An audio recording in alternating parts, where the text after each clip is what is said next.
time. And if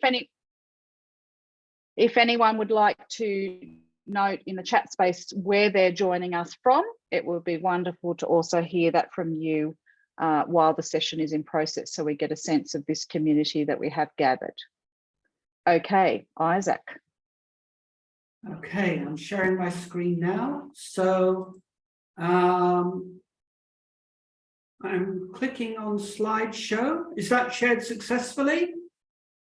So you can see your slides, but you just need to click on the slideshow. That's not showing yet. I did click on slideshow. I did click on slideshow, and I'm not sure why this is the case. Priya, would you like to share my slides, and I'll tell you to move the slides ahead as I go?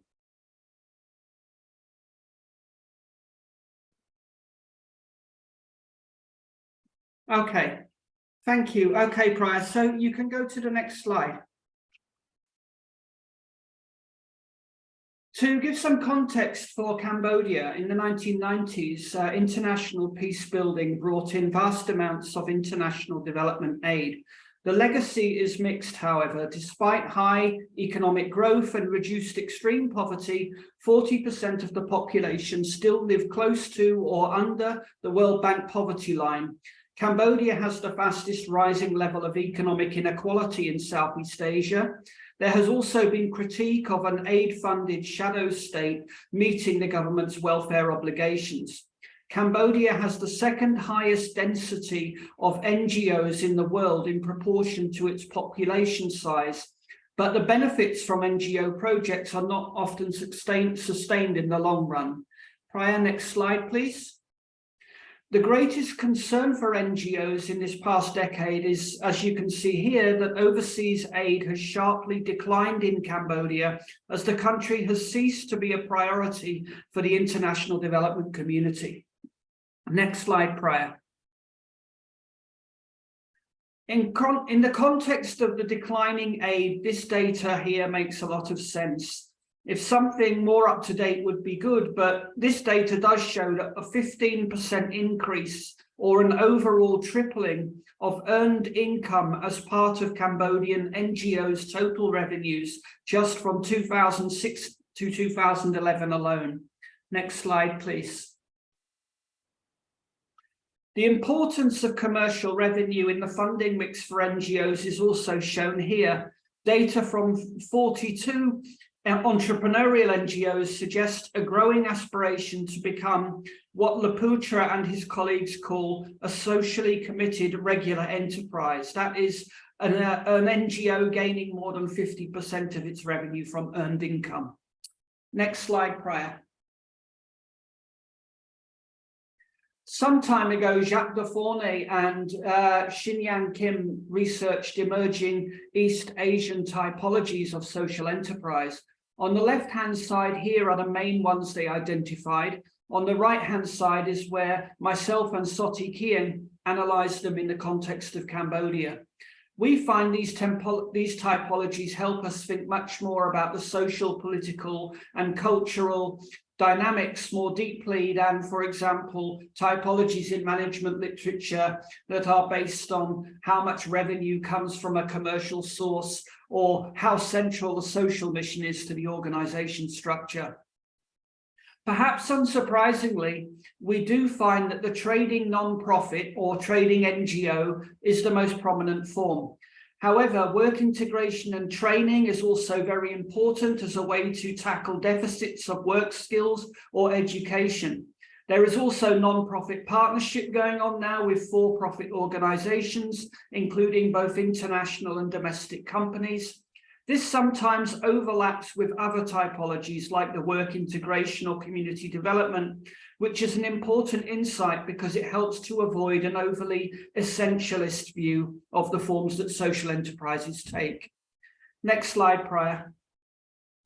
So in summary, an entrepreneurial non-profit sector has been born, which is the mainstay of social enterprise in Cambodia. But this is not to say aid dependency is the only factor driving it. Commercial NGOs have reoriented their theories of change by tapping the market opportunities to aid vulnerable people's inclusion into labour markets or to disseminate solutions to public welfare deficits, sometimes supplementing activities with spin-off enterprises such as media and publishing.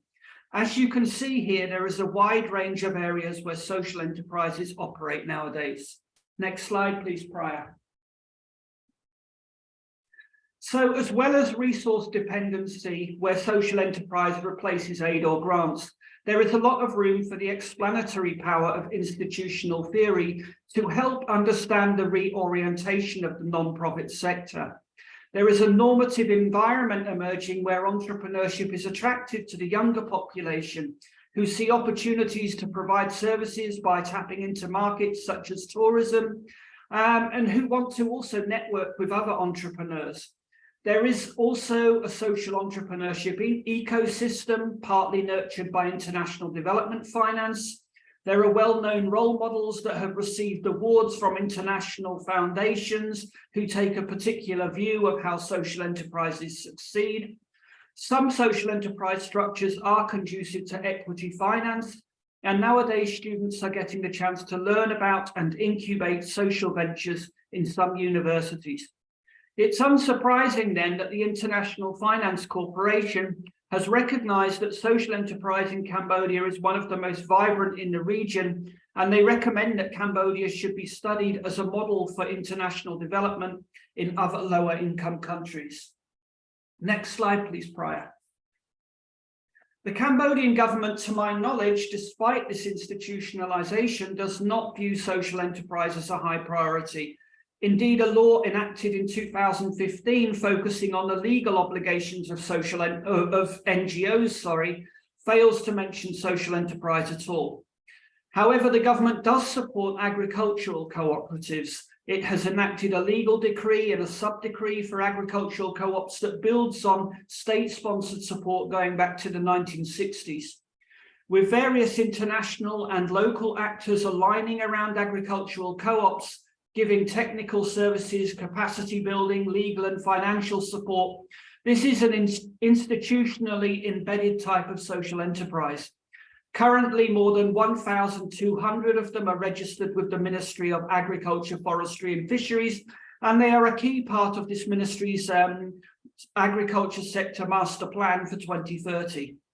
One of the most notable NGOs that supports farmer co-ops and farmer associations is CEDAC, which builds capacities, runs outlets, and has played a role in developing export for organic rice.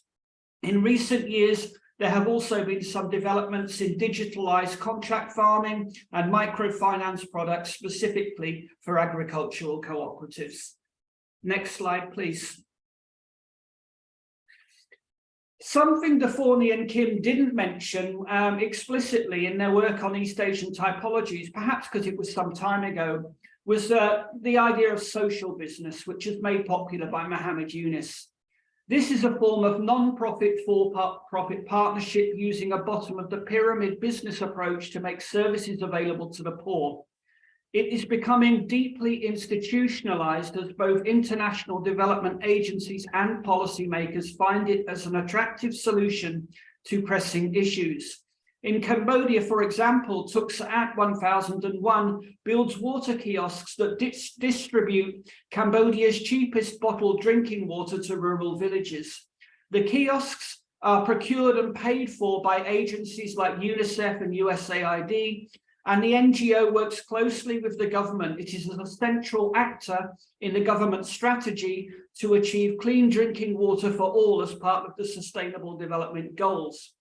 Even without legislation to support it, social business is becoming an institutionally embedded type of social enterprise, which moreover is set up to absorb equity capital from other social impact investors. Last slide, please, Priya.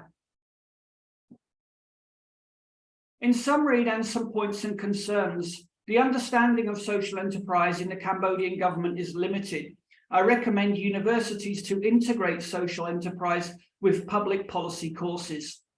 Support is also episodic. Sometimes it's driven by political concerns with public appearance more than by strategic development of the social enterprise sector. The government's 2015 NGO law is actually explicit in defining NGOs as not-for-profit organizations, which really discourages them from formalizing their enterprises in a way that can benefit from private investment. The taxation system in Cambodia is notoriously arbitrary, and it further deters NGOs from formalizing their commercial revenue generation. Social business, meanwhile, is becoming an institutional form, not only in drinking water, but also in sanitation, farming, business advice, and family planning sectors. One concern, drawing from Tuksa'at, is that the core part of the business model at the moment is procurement of services from international development agencies who might one day stop being clients. The CEO of Tuksa'at, for example, during the interview, speculated that one day communities will have to raise the money for their own kiosks, and maybe they should use microfinance loans to do it. The problem then would be that the loan repayment must be factored in as a cost for the bottled water price. Water in itself is a relatively inelastic good, and if communities will not pay more for it, they could simply return to drinking unsafe water. 1 minute left, Isaac. Okay, well, I did that in time, so that's great. That's my overview of Cambodia. As I just say in summary, there is a very vibrant not-for-profit sector, but I think the international development community is orienting it towards a very individualistic entrepreneurial model with driven by a bottom of the pyramid business approach. Thank you. Thank you so much, Isaac. We're going to move straight to Hery. And if you have any questions or comments, please put them in the chat space and we will come back to them after the next two presentations. Thank you, Hery.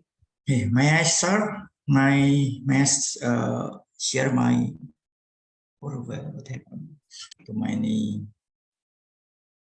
Okay, thank you, Dr. Ann. Thank you, Dr. Isaac, for inviting me to share this title. I will learn social Indonesia. Start with the story, why the enterprise model emerging in Indonesia. Dating back in, sorry, what happened? Hello? All good? Hello? Okay. Yeah, we can hear you, Hery. We can hear you. It's cutting in and out a little bit, Hery. Okay.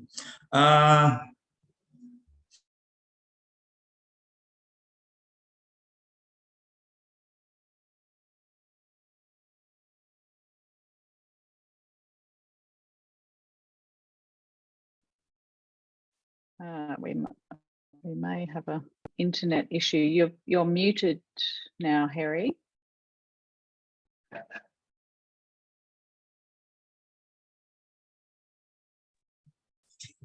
Sorry, the internet problem.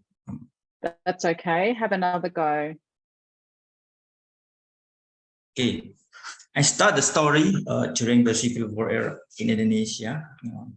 It was a time that the new Indonesian government, like.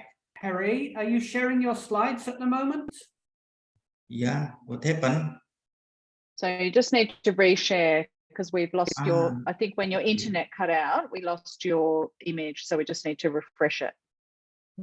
Have another go. Yep.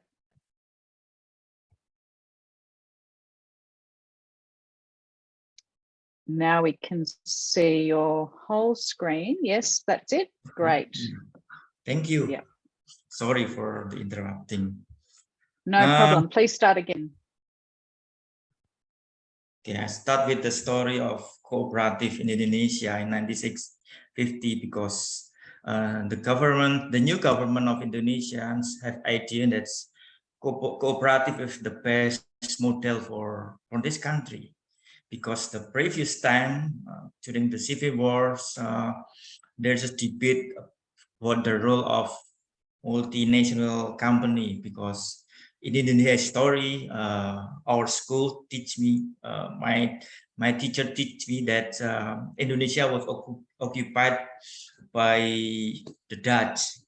But based on the story of my Dutch friends, or based on the literature in Dutch, it's not occupation because it is a multinational company that's get involved in Indonesia. So during the times, multinational enterprises is notorious for their exploitation. That's why Indonesia considered that cooperative is the best model for Indonesia. And this is for the first government. Then in the next president, the Suharto, is famous for the authoritarian governments. The government used cooperative as a government agency.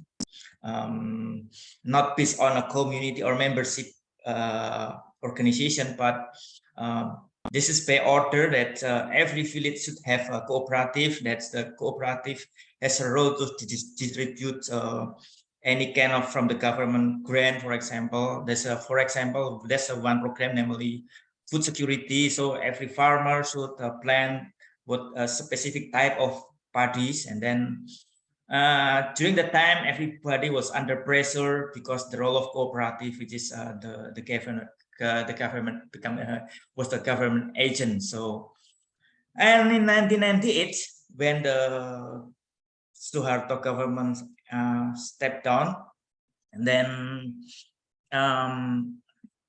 it's like euphoria. There's a lot of NGOs. A lot of people establish NGO, and they are it's a new democracy and so on.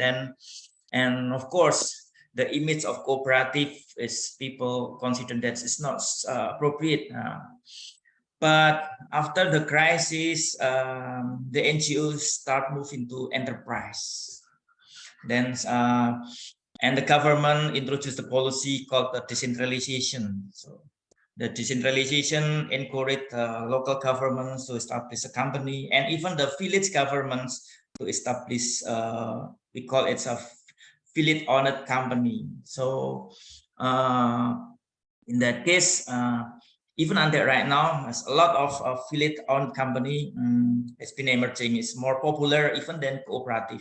And the government, of course, provides support, a lot of support from the Ministry of Village, the Ministry of Cooperative, even Ministry of local governments. Everyone support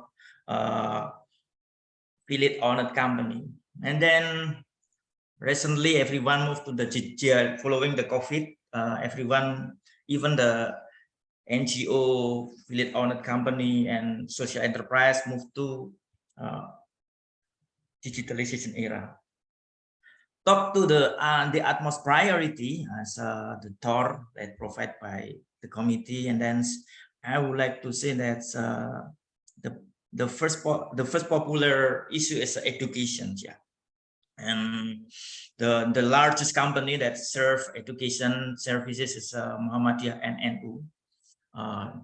Two organizations is the largest company in Indonesia, based on is a Muslim Islamic organizations. Muhammadiyah is really organization which manages 5,000 schools. Well, and we look like association that have a member, but so it's appear that NU is not control the boarding school, but Muhammadiyah is the one who control over 5,000 schools. Yeah. And then the next one is a health issue.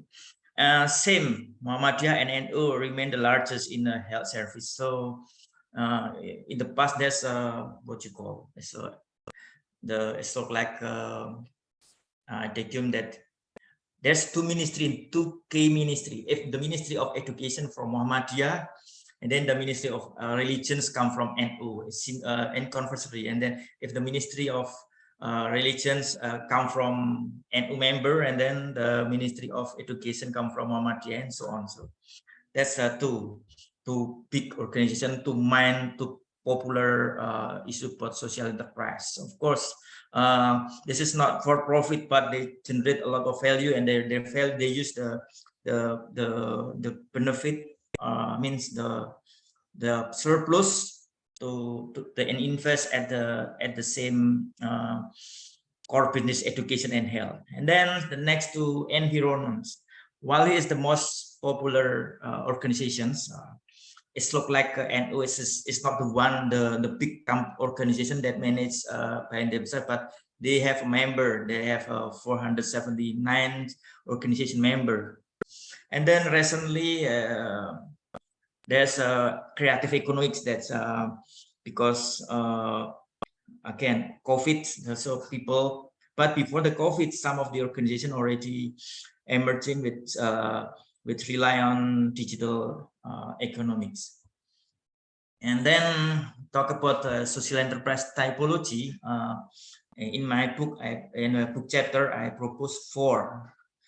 First, entrepreneurial NPO. That's actually come from the non-profit organization or even NGO who transform into social entrepreneurship. And even though anti-corruption watch try to move into social enterprise to support their activity. And then the other one is community development enterprise, is actually also support by NGO. There's a can support from they encourage people, I mean the target group, to participate in decision making, and then of course social missions. And social cooperative also the cooperative now right now is trying to transform, but the most debatable issue is social business. Yeah, last time I discussed with Prof. Deforni, and then he said that social business is not business. He said like that. It's supposed to be like business would pretend to be social, so it's supposed to be, it's not really social enterprise. So then I consider that thing, yes, business, and I think he argued that it's supposed to be start from social first, not from business first. If start from business and then to become social, we doubt that it is social enterprise. He said like that. Then okay, now. Okay, I will talk about the ethical issue in social enterprise. Actually, social enterprise is not a standalone organization. Actually, it's a lot of some organizations try to stick around and stick together and to accomplish the mission. And then, unfortunately, there's a rent-seeking behavior. For example, one of manager in fundraising, or even the fundraising, the one who propose fundraising, use that money for their own interest. Yeah, yeah, social enterprise was vulnerable to fraud, because when people provide what you call it's like charity, or even buy with a more valuable price, then argue that so it's this for social purpose. But if you give with the right hand, so your left hand is supposed to be at the back. So that's the fraud, the risk of fraud. And then the second one-man show. The problem happen when the organization, the leader come to the next transition leader. Yeah.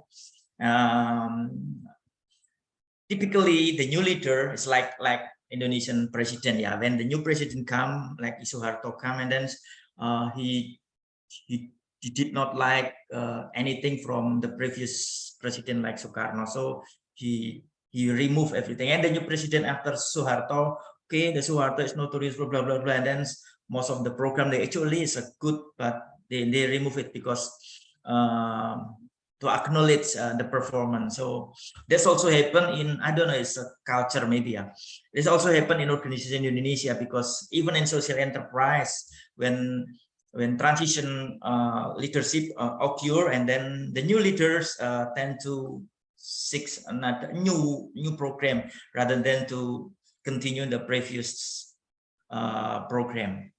Overclaiming. So overclaiming is another issue that when we collaborate with other organizations, so for some cases, even like a big company, and they claim that the performance is them. For example, I have a small organization, small social enterprise just emerging. So if there's a success with the first pilot project, and then support come from everyone, and then those who provide support claim that this is a performance of their support. So Inclusiveness. 1 minute left, Hery. Okay. 1 minute. Thank you. 1 minute. Yeah. Inclusiveness. Yeah, maybe it's like an UN Muhammadiyah. So there's a risk of inclusiveness, yeah, because they based on religion, based on specific value. Last, maybe creative. I noticed there's they start from pilot project with enabler. I don't know, and they enabled by the pilot project expansion, go public, and then many creative or digital company or social enterprise with digital resources not survive anymore. I noticed that. So after go public, they earn some profit and then they start another project. So for survival, that's a quite issue. Okay, this all is based on my literature and one of my book. Thank you very much. Thank you, Dr. Ans. Thank you so much, Hery. And we're now going to move straight to our last presentation from Lisa. Just a reminder for people joining that you can put your comments and questions in the chat space, and we will come to discussion in a moment.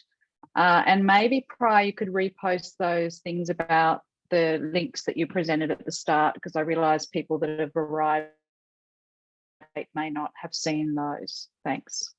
Okay, over to you, Lisa. You're on mute. I can see your mouth moving. Yes. I will try to share my screen. Oh, of course. It's not moving.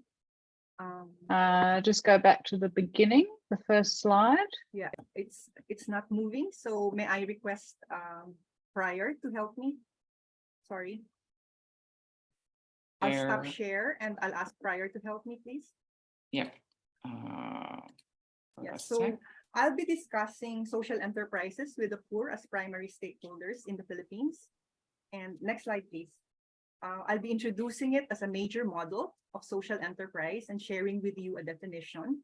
This model actually united many schools of thought, many actors espousing many schools of thought of social enterprises in 2012 and after, so that we were able to work together in one coalition, promoting social enterprises with the poor as primary stakeholders.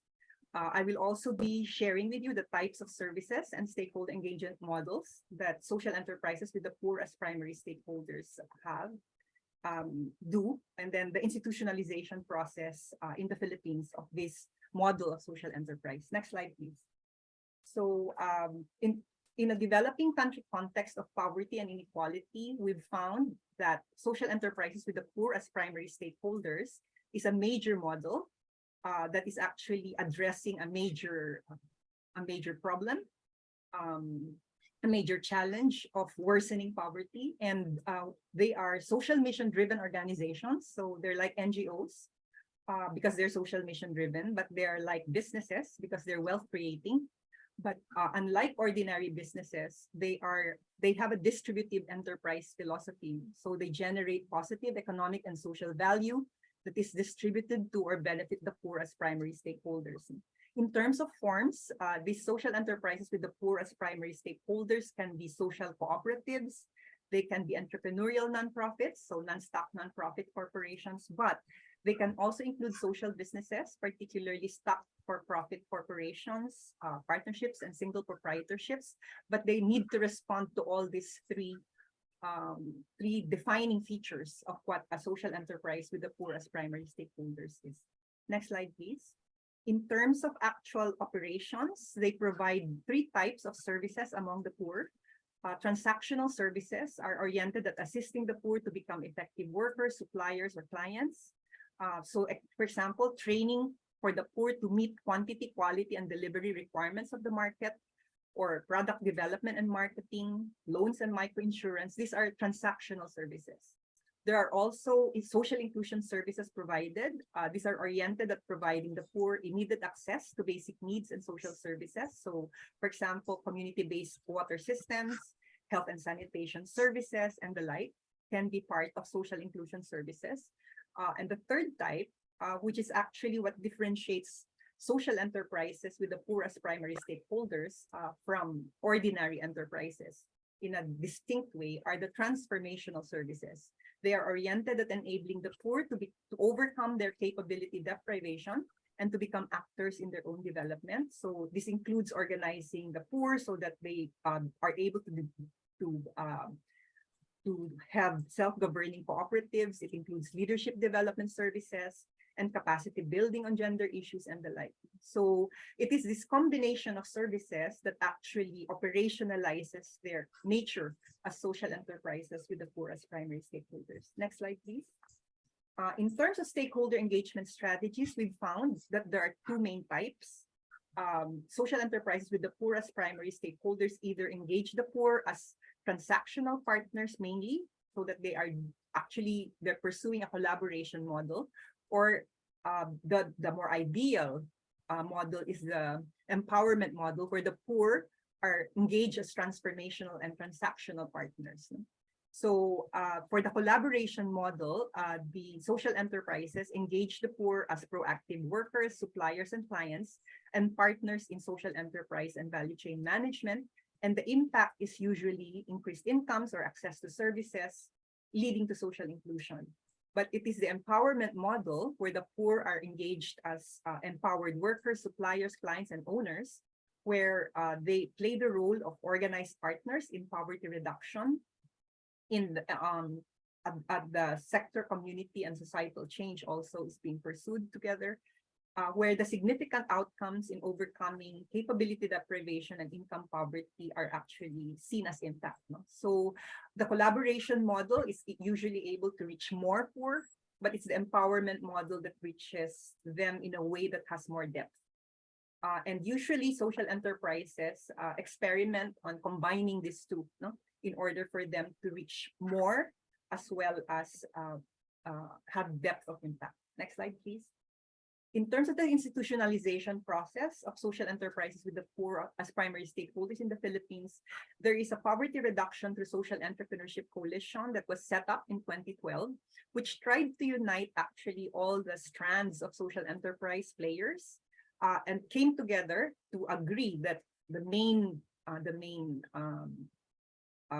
mission of the social enterprise sector in the Philippines would be to pursue poverty reduction through social entrepreneurship. And this is the basis of unity. They're working, I am part of it actually, we're working for the enactment and implementation of a poverty reduction through social entrepreneurship bill for an enabling policy.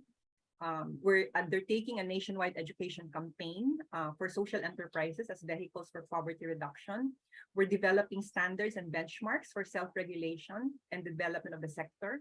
And we're also developing an enabling ecosystem to pursue and demonstrate poverty reduction through social entrepreneurship. For example, we're looking into the setting up of a social enterprise marketplace for social enterprises, given the digital transformation that's happening. Next slide, please.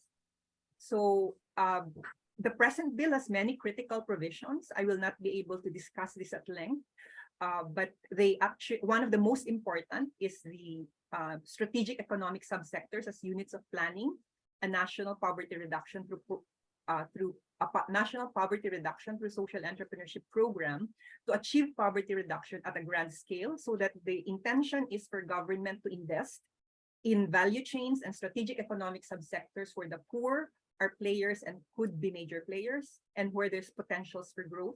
And it is here where a grand scale can be achieved in terms of poverty reduction. There's also a set of incentives, comprehensive support for hybrid financing, meaning to say a combination of grants and loans through special credit windows with a guarantee fund pool. There's gender provisions. There's also integration of social enterprise content in the educational system at all levels. But the whole bill is premised on the recognition and qualification of social enterprises that are defined as social enterprises with the poor or marginalized as primary stakeholders. Next slide, please. So in terms, in conclusion, I would just like to share that the Poverty Reduction through Social Entrepreneurship Coalition campaign and lobby for the present bill has been going on since 2012. We have had some gains, like in the Bangsamoro administrative region of Muslim Mindanao. There's a law now that actually includes social enterprise provisions. Our Department of Trade and Industries, Micro, Small, and Medium Enterprise Development Council, after years of lobby with this department, which is in charge of large enterprises as well as small, micro, medium enterprises have passed a resolution recognizing social enterprises as partners in poverty reduction and inclusive recovery. And maybe I should share that from 2007 to 2017, that's where we have some statistics and studies, social enterprises increased from 30,000 to 164,000, more than that, despite no systematic government support. So we're hoping that with systematic government support, the growth and development of social enterprises with the poor as primary stakeholders can actually grow by leaps and bounds. So the Poverty Reduction through Social Entrepreneurship Coalition has embarked on a multifaceted campaign to engage Congress, the lower house and the upper house, to pass the bill now. And then we're also putting in place policies and programs with national government agencies, as well as local government units, to demonstrate the power of the Poverty Reduction through Social Entrepreneurship Program.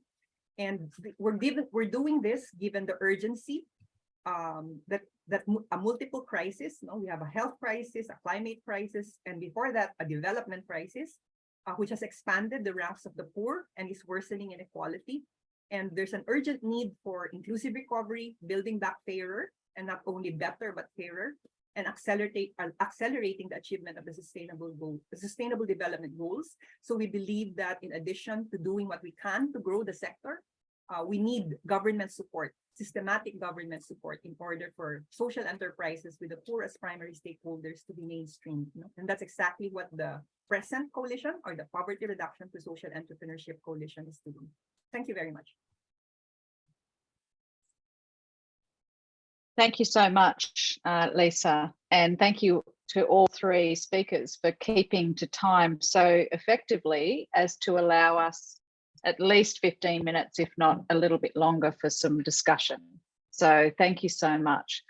What I'd like to do to begin with, because there are many people in the room, over 100 people in this space today, is to ask if anyone has a specific clarification question. So something very specific that they want to ask any of the speakers about their presentation. So for example, there were lots of different numbers mentioned, different contexts, that you may have a specific question for one of the speakers. And then after that, I'm going to open it up for more general discussion that might actually be in line with the questions that the speakers themselves have put forward for discussion about the future of social enterprise and pathways for development across the region, the Asia region. So does anyone have a very specific question? You could raise your hand and turn on your microphone or use the chat space. So Lisa, do you have, no, you don't have your hand up? No, I'm sorry, I thought I saw something flicker on your screen. Does anyone have a specific question?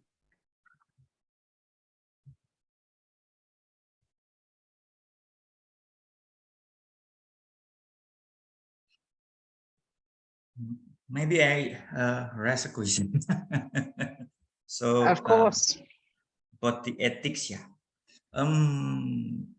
Let's see, a couple years ago, British Council, which is I'm part of them, highlight some social enterprise, provide award and so on.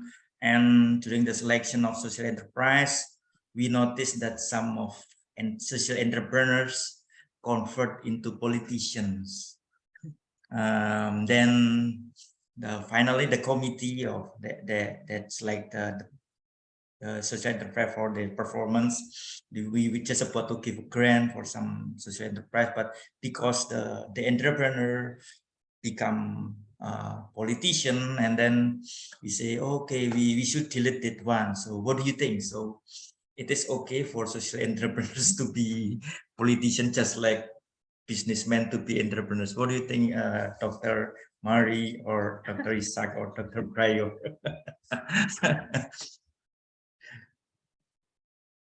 Well, I think, social entrepreneurs can become politicians, why not? But as long as they're able to play the role of providing an enabling environment, I guess, if they become politicians because they want to provide an enabling environment for social entrepreneurship to flourish, why not, right? But I see. of course, that's a direction that each and every politician and each and every social entrepreneur will have to decide, right? But I guess that's the reason why standards and benchmarks are important for social enterprises, because you can self-claim to be a social entrepreneur and to be a social enterprise, but if there are no standards and benchmarks, then it's very difficult, to discern if if somebody is a social entrepreneur or not, and everybody will just say it depends on your definition, right? So it helps that we have a coalition, I think, in the Philippines that is trying to promote standards and benchmarks. Yeah. Okay, thank you. I would say it's a very tricky issue, and I think the certification and things like that can definitely help. That I think it's definitely a slippery slope. I think when social entrepreneurs start forging relationships with political actors or themselves aspire to become political actors, it's as Lisa was saying, it's about you can judge whether or not they have kept open the means by which they can achieve social objectives. I find that from the ethical perspective, it's very tricky because the ethics of social entrepreneurship is very complicated. And it's, I think, very easy to say that the social entrepreneur is naturally ethical, that they have a natural ethical fiber. That I found in Cambodia that the most socially entrepreneurial people could be someone like the village chief, where there is patron-client relationships and all kinds of complexities in their competing obligations to both their family and their friends and their community. But I still found people who use their position to leverage resources, to bring development to the community, to help new enterprises set up, to help bring finance for new enterprises. So it's a very tricky balancing act, I think, and a bit slippery. But sometimes by going into political positions, they can become better social entrepreneurs because they can open more opportunities. If it's about recognizing opportunity, then it's how they use it, I think.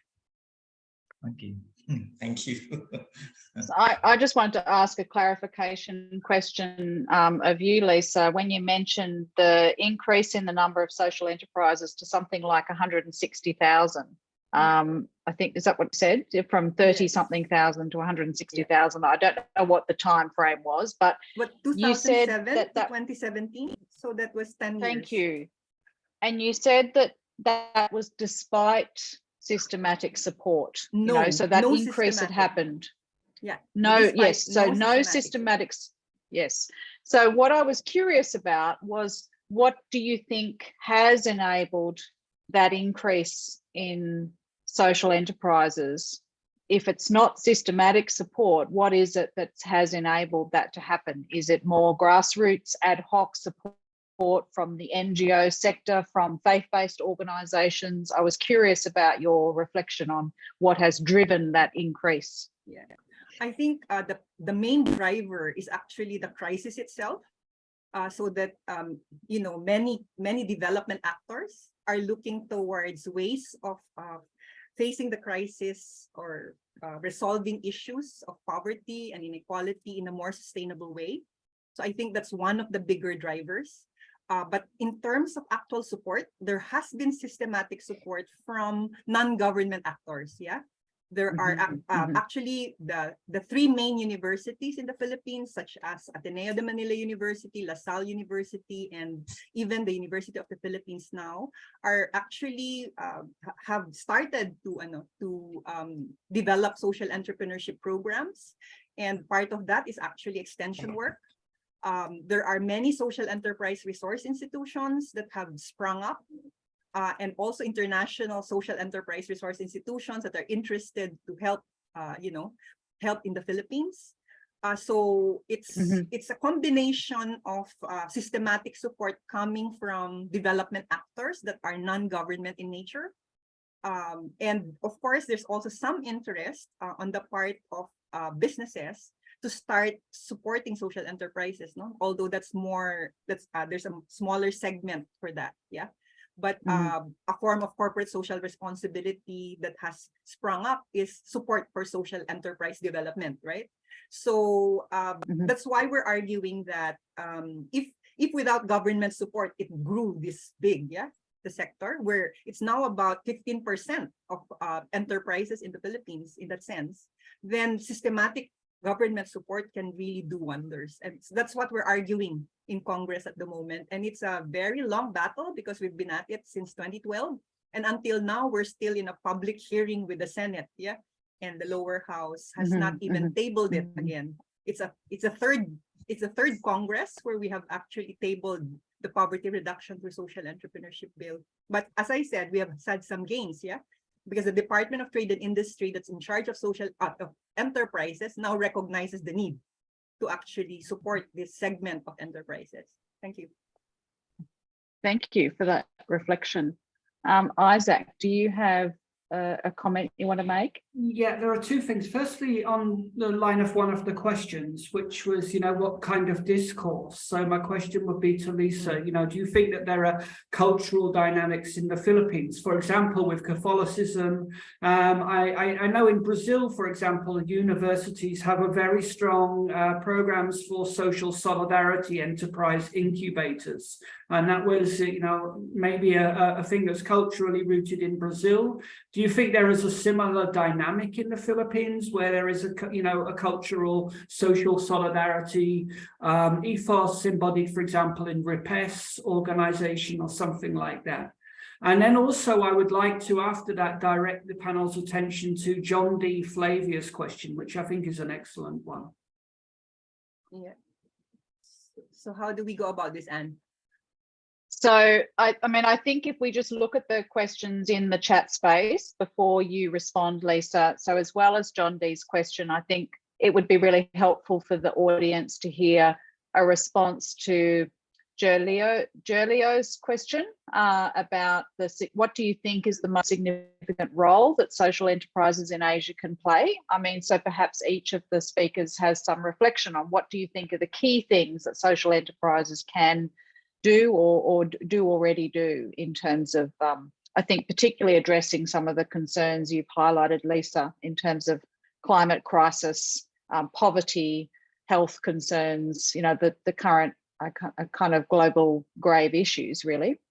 So, and then there's also a question about a certification body for social enterprises. So how about we start with you, Lisa, because Isaac had a question for you, and then Hery and Isaac, if you want to respond to any of the questions, you'll have an opportunity to do that before we finish today. So choose what you'd like to respond to, if you like, Lisa.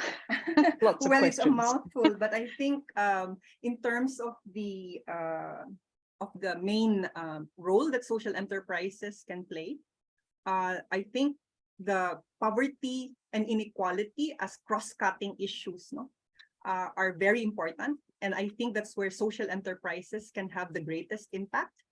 Of course, there's also challenges of needing to be more sustainable. So we need to address poverty and inequality in a way that promotes sustainable consumption and production, right?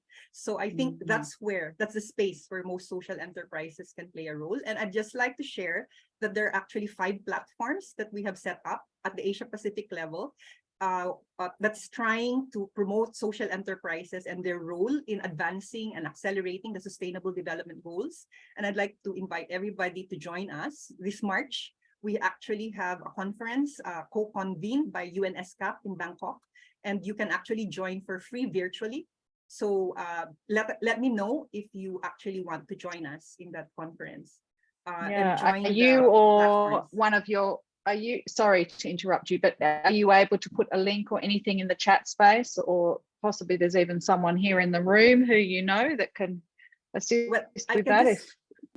I can just put my email address, and then people interested can email me so that we can give them an invitation and the link. Thank you.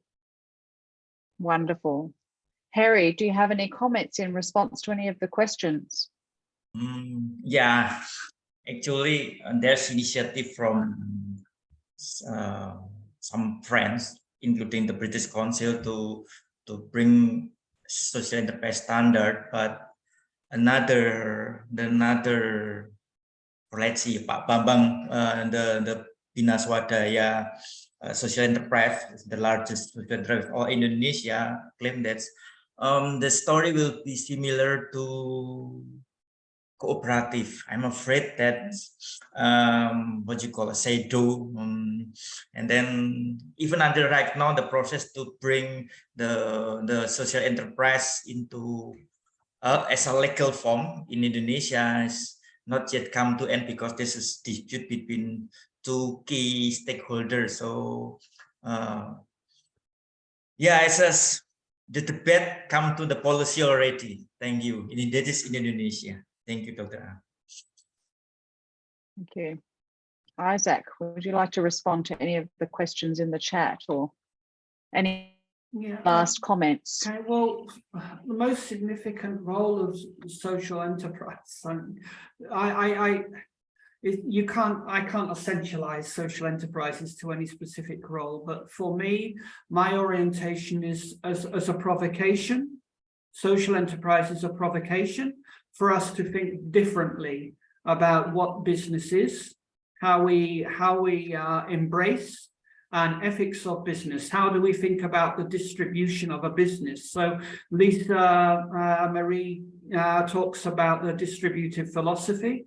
In the community economies literature, we are coordinated by ethics of surplus, sustaining the commons and sustaining common access to resources, thinking about necessity, what do we actually need to consume, and how do we distribute all of the benefits from an enterprise, not just its outputs, but the way it operates, the way it engages clients, the way it engages suppliers, the way it engages workers. So I think its role is a provocation to think differently. Wonderful. Thank you very much for those reflections. And I think this is a really good opportunity to hear a little bit about upcoming events. So Lisa has posted something there in terms of contact information if you wish to join the Social Enterprise Advocacy and Leveraging Conference that's been discussed. And I think, Prior, you have a slide too that we were going to share about the upcoming event. Isaac, would you like to say anything about that, or anyone else? Yes, some of you may be aware of the EMIS, European Social Enterprise Research Network. They have an annual conference, and this year it will be taking part in Frankfurt. And it's just to let people know, if they are interested, that there is an extended deadline for the abstracts until the 20th of March, just 4 days from now. But you can go online and look at the EMES conference. And the book that this is based on is actually a publication from the International Social Enterprise Comparative Models project, which has come out of the EMES network.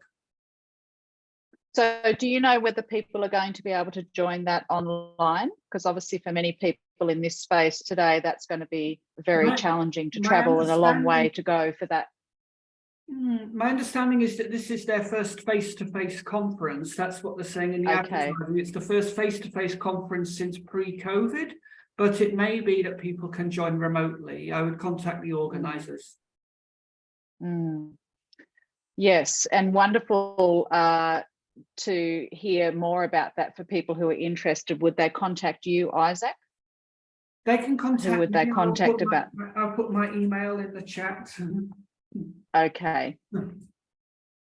But Prior has also put a link there to the event as well. So there's probably some contacts on that site. And great to see all the comments going into the chat space. Just looking to see if there's anything that I've missed. So some positive feedback for our speakers today. Thank you for the meaningful, useful and fruitful ideas that you have shared with all of us. So thank you very much for that comment there in the chat space. Is there anything else that we need to share? Those speakers, is there anything else you'd like to share in terms of links? There's a lot of people in the audience who probably would really just like to know a bit more and connect a bit further after this. So Hery, if there's anything you want to share. Sorry, Isaac. Hery, please. Actually, I'm interested in community economies. Yeah, actually, I just wondering. So, yeah. Okay, anyway, Wonderful. If you share about it. Yeah, so we'd like to connect more.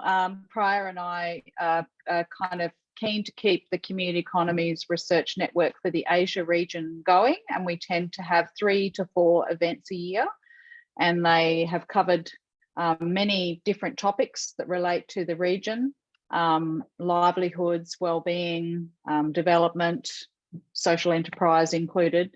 So we welcome further engagement with you, Hery, and anyone else in this kind of space who's interested. I think we put emails at the start, didn't we, prior, for ourselves who facilitate this network.